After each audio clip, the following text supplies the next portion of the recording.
ప్రతీకారం చేస్తున్నారు. శ్రీదేవి గారు ఏం చెప్తారు?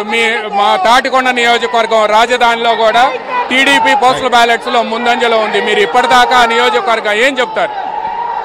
టీడీపీ పోస్టల్ బ్యాలెట్ లో కాదండి, ఈవెన్ ఈవీఎం లో కూడా ముందుంటుందని కూడా నేను గట్టిగా చెప్తున్నాను. ఎందుకంటే ఒక ఎమ్మెల్యేనే ఆ నియోజకవర్గం నుంచి వచ్చిందంటే ఆటోమేటిక్ గా అక్కడ విజయం తథ్యం. 20,000 మెజార్టీతో శ్రవణ్ కుమార్ గారు గెలుస్తారు అని కూడా నేను చెప్తున్నా.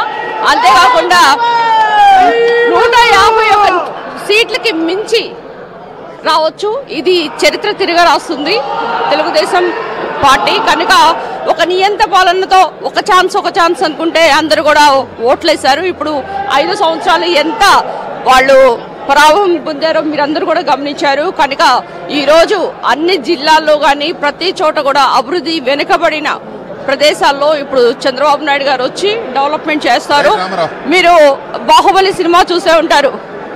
బల్లాదేవుడు వచ్చేసి మహిష్మతిని కబ్జా చేసి దాన్ని కూలగొడుతుంటే మరి బాహుబలి వచ్చి ఎలా ఆ యొక్క రాజ్యాన్ని కాపాడారు. అదే మాదిరిగా ఈరోజు అమరావతిని చంద్రబాబు నాయుడు గారు అభివృద్ధి చేస్తారు. ప్రపంచం మొత్తం కూడా అమరావతి ఆంధ్రప్రదేశ్ రాజధాని అని ఘంటాపథంగా చెప్పే రోజులు ఈ రోజు వస్తుందని మనం కూడా ఘంటాపథంగా చెప్తున్నాం.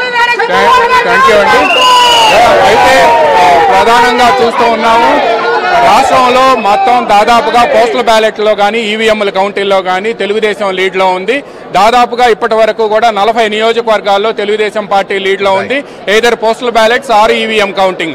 అదేవిధంగా రాష్ట్రంలో అందరూ ఎదురు చూస్తున్న గుడివాడ, గన్నవరం, కుప్పం, మంగళగిరి, పిఠాపురం, అదేవిధంగా టెక్కలి, ఈ అన్ని నియోజకవర్గాల్లో మాచర్ల, జోలకంటి బ్రహ్మారెడ్డి, గురజాల్లో ఎరపతినేని శ్రీనివాస్ వీళ్ళంతా కూడా లీడ్లో ఉన్నారు.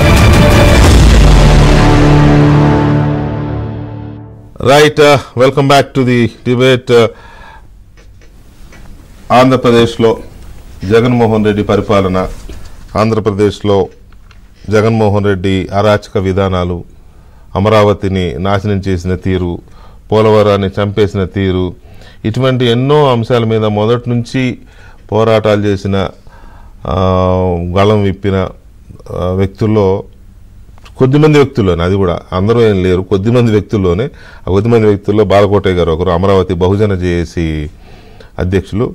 మరి ఇప్పుడున్న పరిస్థితుల్లో అక్కడ వైసీపీ, ఇప్పుడుకున్న పరిస్థితుల్లో అయితే వైసీపీ చాలా ఘోర పరాజయం దిశగా వెళుతుందని చెప్పొచ్చు.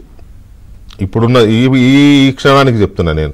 ముందు ఇంకా రౌండ్లు మారుతుంటే ఏమైనా పెరగొచ్చు తగ్గొచ్చు, అది వేరే విషయం. కానీ ప్రస్తుతానికైతే తెలుగుదేశం పార్టీ కూటమి 81 తెలుగుదేశం పార్టీ ఇండివిజువల్